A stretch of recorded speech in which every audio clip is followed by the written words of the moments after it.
मुअज़्ज़ज़ नाज़रीन, कुर्बानी करना अल्लाह तबारक व तआला की खुशनुदी हासिल करने का बेहतरीन ज़रिया है। यह कुर्बानी हज़रत इब्राहीम अलैहिस्सलाम की अल्लाह की राह में की जाने वाली कुर्बानी की याद ताज़ा करती है। लेकिन जहाँ इस पर बहुत ही ज़्यादा अजर सवाब है, वहाँ कुर्बानी से पहले किए जाने वाले चंद काम ऐसे हैं जो सुन्नत के ख़िलाफ़ हैं, मसलन बाल कटवाना, नाखून काटना वगैरह।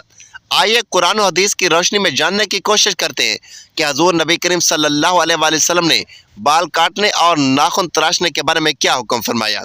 बिस्मिल्लाहिर्रहमानिर्रहीम। नाज़रीन, सरकार दो आलम सल्लल्लाहु अलैहि वसल्लम का कुर्बानी के साथ बहुत गहरा ताल्लुक है। एक रिवायत में आता है कि एक दिन हज़ूर सल्लल्लाहु अलैहि वसल्लम तशरीफ़ फरमा थे कि एक आदमी दूर से ये पुकारता हुआ आया, ऐ दो ज़बियों के बेटे, ऐ दो ज़बियों के बेटे। आप सल्लल्लाहु अलैहि वसल्लम ने फरमाया, जी हाँ, मैं ही दो ज़बियों का बेटा हूँ। पहले ज़बी सैयदना हज़रत इस्माईल अलैहिस्सलाम थे, दूसरे ज़बी हज़रत अब्दुल्ला इब्न अब्दुल मुत्तलब थे। जान लीजिए कि अब ज़बी अव्वल हज़रत इस्माईल इब्न हज़रत इब्राहीम अलैहिस्सलाम का वाक़या तकरीबन हम में से हर मुसलमान को पता ही होगा, लेकिन ज़बी सानी हज़रत अब्दुल्ला के वाक़े के बारे में बहुत कम लोग जानते हैं। जान लीजिए कि हज़रत अब्दुल मुत्तलब अपने चचा की वफ़ात के बाद बैतुल्लाह में पानी पिलाने और खाना खिलाने के लिए ज़िम्मेदार बने। हज़रत अली रज़ी अल्लाह तआला अन्हु से रिवायत है कि हज़रत अब्दुल मुत्तलब ने बताया, मैं हिजर इसवत के मकाम पर सो रहा था कि मेरे पास एक आने वाला आया। उसने मुझे कह दिया कि तैयबा को खोदो, मगर वो कुछ बताए बगैर ही चला गया। दूसरी रात फिर ख्वाब में वही शख्स आया और कहने लगा, बर्रा को खोदो। मैंने पूछा कि बर्रा क्या है? वो कुछ बताए बगैर ही चला गया। तीसरी रात में अपने बिस्तर पर सो रहा था कि फिर से वो शख्स आया और उसने कहा, मजमूना को खोलो। मैंने पूछा कि मजमूना क्या है? वो फिर से बताए बगैर चला गया। उससे अगली रात मैं फिर बिस्तर पर सो रहा था कि वही शख्स आया और बोला कि जमजम को खोदो। मैंने उससे पूछा कि जमजम क्या है? इस बार उसने कहा, जमजम वो है कि जिसका पानी कभी ख़त्म नहीं होता, जो हाजों के बड़े बड़े मजमे को सैराब करता है। तैयबा, बर्रा और मजमूना ये सब जमजम के नाम है। अब्दुल मुत्तलब कहते हैं कि मैंने उससे पूछा कि ये कंवा कहाँ पर है? उसने बताया कि हरम शरीफ में जाओ, एक कंवा आएगा और ज़मीन पर 3 मरतबा ठुंग मारेगा, वहाँ पर वो पाक पानी जमजम है। दूसरे दिन अब्दुल मुत्तलब अपने बेटे हारिस के साथ हरम में तशरीफ़ ले गए। उस वक्त उनके यहाँ यही एक लड़का था।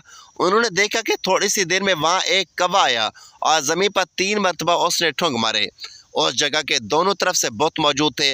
मक्का मुकरमा में बैतुल्लाह के नज़दीक ज़हूर ज़मज़म के बाद बनु जरम का कबीला आबाद हो गया, मगर वक्त गुजरने के साथ साथ उनमें बहुत सी बेइतदालियाँ नजर आईं और उनमें इजाफा होता चला गया।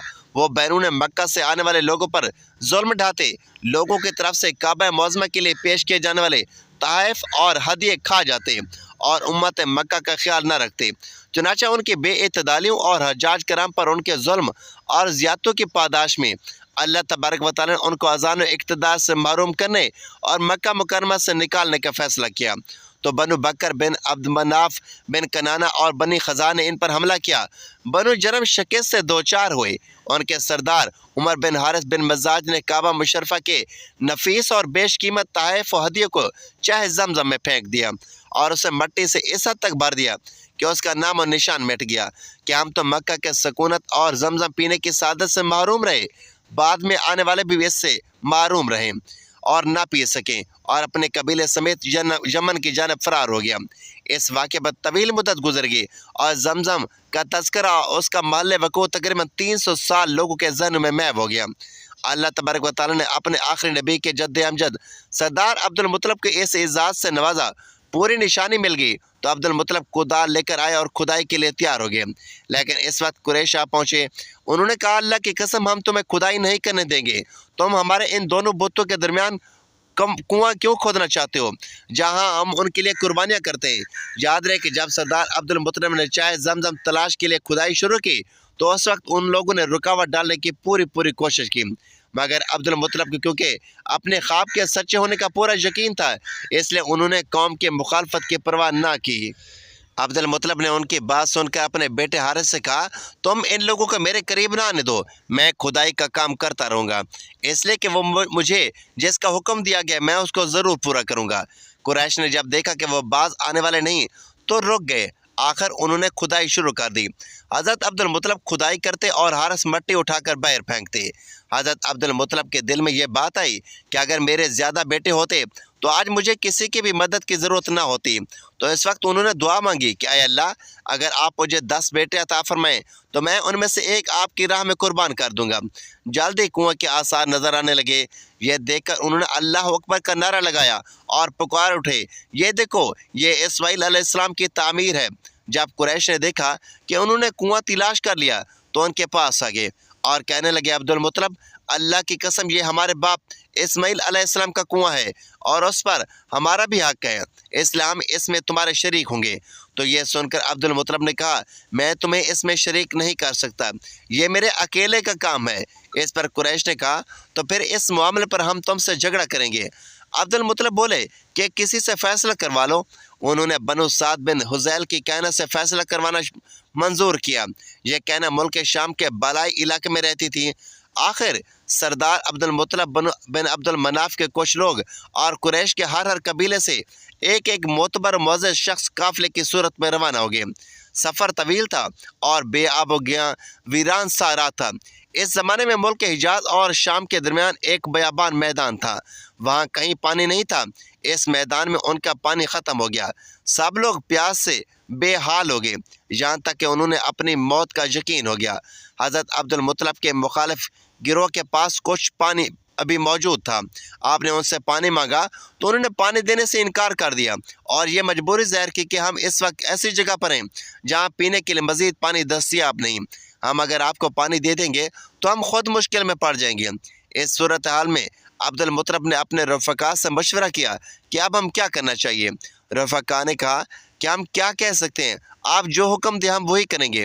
تو عبد المطلب نے کہا کہ ہم میں سے ہر ایک کے پاس جس قدر ہمت ہے، ہر کوئی اپنے لیے ایک گڑھا کھودے کہ اگر ہم میں سے کوئی آدمی مر جائے تو باقی لوگ اسے گڑھے میں ڈال کر اوپر سے مٹی ڈال دیں گے۔ اس طرح یہ ہوگا کہ ہم سب بغیر قبر کے مرنے کے بجائے صرف آخری آدمی بغیر قبر کے رہ جائے۔ سب نے کہا کہ آپ کی تجویز بہت اچھی ہے۔ چنانچہ سب نے گڑھے کھودے اور پیاس سے بیٹھے موت کا انتظار کرنے لگے۔ اسی دوران سردار عبد المطلب نے کہا، اللہ کی قسم، ہمارا اس طرح اپنے آپ کو موت کے حوالے کر دینا اور دوڑ دھوپ نہ کرنا اور زندگی بچانے کے لیے کوشش نہ کرنا انتہائی کم ہمتی ہے۔ اٹھو یہاں سے کوچ کریں، شاید اللہ تعالیٰ ہمیں کہیں سے پانی مہیا کر دے۔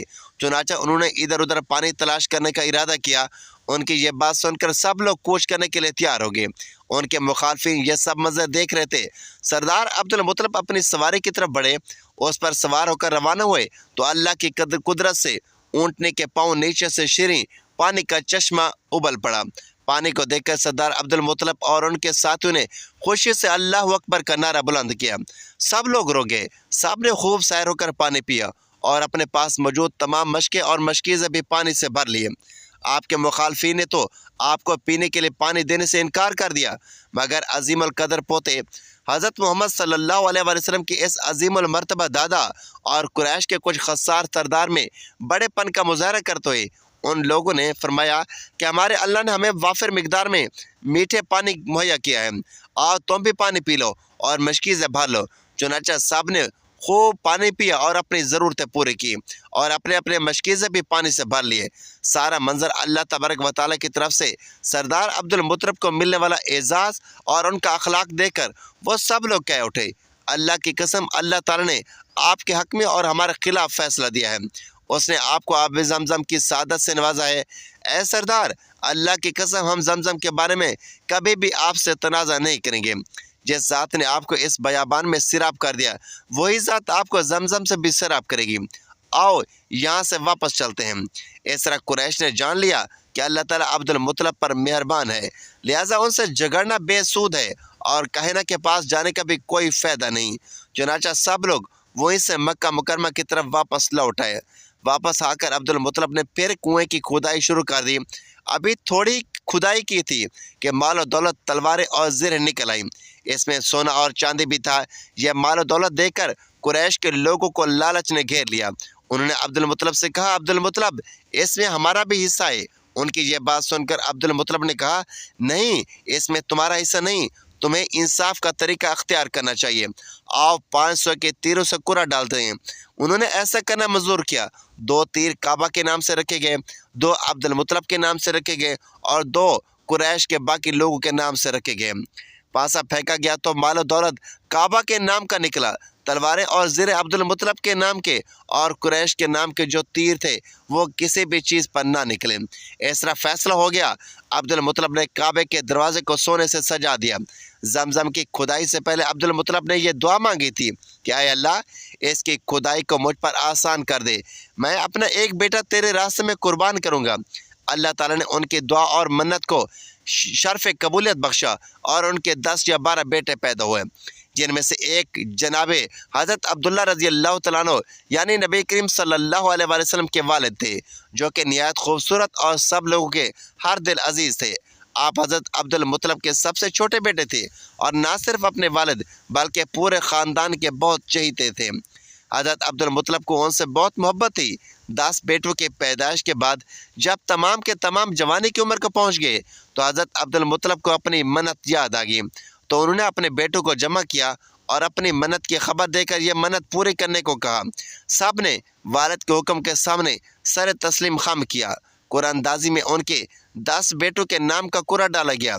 जब अरबों के मखसूस तरीके से कुरानदाजी की गई तो कुरानदाजी में हज़रत अब्दुल्ला का नाम निकला। हज़रत अब्दुल मुत्तलब ये देखकर बहुत परेशान हुए, क्योंकि शिद्दत मोहब्बत की वजह से उनका दिल ना चाहता था कि हज़रत अब्दुल्ला को कुर्बान करे, लेकिन क्योंकि वो मन्नत मान चुके थे तो उनके खिलाफ वर्जी भी नहीं करना चाहते थे। चुनाचा हज़रत अब्दुल मुत्तलब को लेकर कुर्बान गाह की तरफ बढ़े। हज़रत अब्दुल मुत्तलब उन्हें ज़िबा करने के लिए हरम मोहतरम ले आए कि इस मौका पर कुरैश ने उनसे दरख्वास्त की कि इनको ज़िबा ना कीजिए जब तक आप मजबूर ना हो जाएं। अगर आप ऐसा करेंगे तो हर शख्स अपने बच्चे को लाया करेगा और यहाँ पर आकर ज़िबा कर देगा। फिर कुरैश ने एक तजवीज़ पेश की कि इनको ज़िबा ना कीजिए बल्कि उन्हें हिजाज ले चलिए, वहाँ एक कहना औरत रहती है, आप उससे मसला बयान करें। अगर उसने इनको ज़िबा करने का हुक्म दे दिया तो फिर आपको अपने साहबजादे को ज़िबा करने का मुकम्मल अख्तियार होगा, और अगर उसने कोई ऐसा हाल पेश ना किया जिससे आपकी मन्नत पूरी हो जाए और अब्दुल्ला ज़िबा होने से भी बच जाए तो आप इस तजवीज़ को कबूल फरमा लीजिए। फिर सब इस औरत के पास पहुँचे और सारा माजरा सुनाया। उस औरत ने कहा कि तुम्हारे यहाँ जो दियत की मिकदार मुकर्रर है यानी 10 ऊँट, तमाम ऊँटों और अब्दुल्ला के दरमियान कुरा अंदाजी करो, और अगर लड़के के नाम का कुरा निकले तो ऊँटों की मिकदार बढ़ा दो और इस तरह करते रहो यहाँ तक कि तुम्हारा परवरदिगार राज़ी हो जाए और ऊँटों पर कुरा निकल आए। फिर उस लड़के की बजाय वो ऊँट ज़िबा कर देना। इस तरह तुम्हारा रब भी तुमसे राज़ी हो जाएगा और तुम्हारा लड़का भी बच जाएगा। यह सुनकर सब मक्का मुकरमा पहुँचे और हज़रत अब्दुल्ला और 10 ऊँटों के दरमियान कुरा अंदाजी हुई तो हज़रत अब्दुल्ला का नाम निकला। ऊँट ज़्यादा किए तो दोबारा हज़रत अब्दुल्ला का नाम आया और जब बढ़ाते बढ़ाते ऊँटों की तादाद 100 हो गई तब ऊँटों के नाम का कुरा निकला। वहाँ मौजूद कुरैश और दूसरे लोगों ने हज़रत अब्दुल मुत्तलब को मुबारकबाद दी। हज़रत अब्दुल मुत्तलब ने कहा, अल्लाह की कसम, जब तक 3 मरतबा ऊँटों का नाम नहीं निकलेगा तब तक मैं इस कुरा को कबूल नहीं करूँगा। चुनाचा ये अमल 3 मरतबा दोहराया गया और हर मरतबा ऊँटों पर ही कुरा निकला। तब हज़रत अब्दुल मुत्तलब ने तकबीर कही और सफ़ा और मरवा के दरमियान ऊँटों को ले जाकर कुर्बान कर दिया। हज़रत अकरमा हज़रत अब्दुल्ला इब्न अब्बास रज़ी अल्लाह तआला अन्हु से रिवायत करते हैं कि इन दिनों ये उसूल था कि एक जान के बदले 10 ऊँट दिए जाएंगे। हज़रत अब्दुल मुत्तलब पहले शख्स है जिन्होंने एक जान के बदले 100 ऊँट कुर्बान किए, जिसके बाद कुरैश और अरब में भी यही दस्तूर रिवाज पा गया और रसूलुल्लाह सल्लल्लाहु अलैहि वसल्लम ने भी इसको बरकरार रखा। रसूलुल्लाह सल्लल्लाहु अलैहि वसल्लम इस किस्से की तरफ इशारा करते हुए फरमाते हैं कि मैं 2 ज़बीहों का फर्जांद हूँ, यानी इस्माइल और अब्दुल्ला। नाज़रीन कराम, जान लीजिए कि कुर्बानी कर हर उस शख्स पर वाजिब होता है जो साहिब निसाब हो, साहिब इस्तिताअत हो। लेकिन क्या आप ये भी जानते हैं कि ऐसे कौन से 4 लोग हैं जो अगर कुर्बानी ना भी करें तो उनको कोई भी गुनाह नहीं होगा, यानी उनके लिए कुर्बानी करना बिल्कुल मुआफ़ है। पहला शख्स वो है कि जो मुसलमान नहीं है, उस पर कुर्बानी वाजिब ही नहीं, यानी ऐसा शख्स अगर कुर्बानी ना करे तो कोई नुकसान नहीं होगा। दूसरा शख्स वो है कि जो साहिब निसाब तो है लेकिन वो सफ़र में हो और उस पर भी कुर्बानी मुआफ़ है, لیکن یہاں پر ایک اور بات کا خیال رکھنا ہے کہ سفر کرنے والا کتنا دور ہے اور کتنے کلومیٹر کا سفر کرنا ہے۔ اگر تو سفر بالکل معمولی سا ہے، یعنی اگر سفر سے جلد فارغ ہو جاتے ہیں تو آپ قربانی کریں گے، لیکن اگر کوئی بہت زیادہ دور کا سفر ہے تو ایسے شخص پر بھی قربانی معاف ہے۔ جان لیجئے کہ تیسرا وہ شخص ہے کہ جو غلام ہو، ایسے شخص پر بھی قربانی کرنا معاف ہے۔ اور چوتھا اور آخری شخص وہ ہے کہ جو نابالغ ہو، کیونکہ نابالغ انسان پر قربانی واجب نہیں ہوتی۔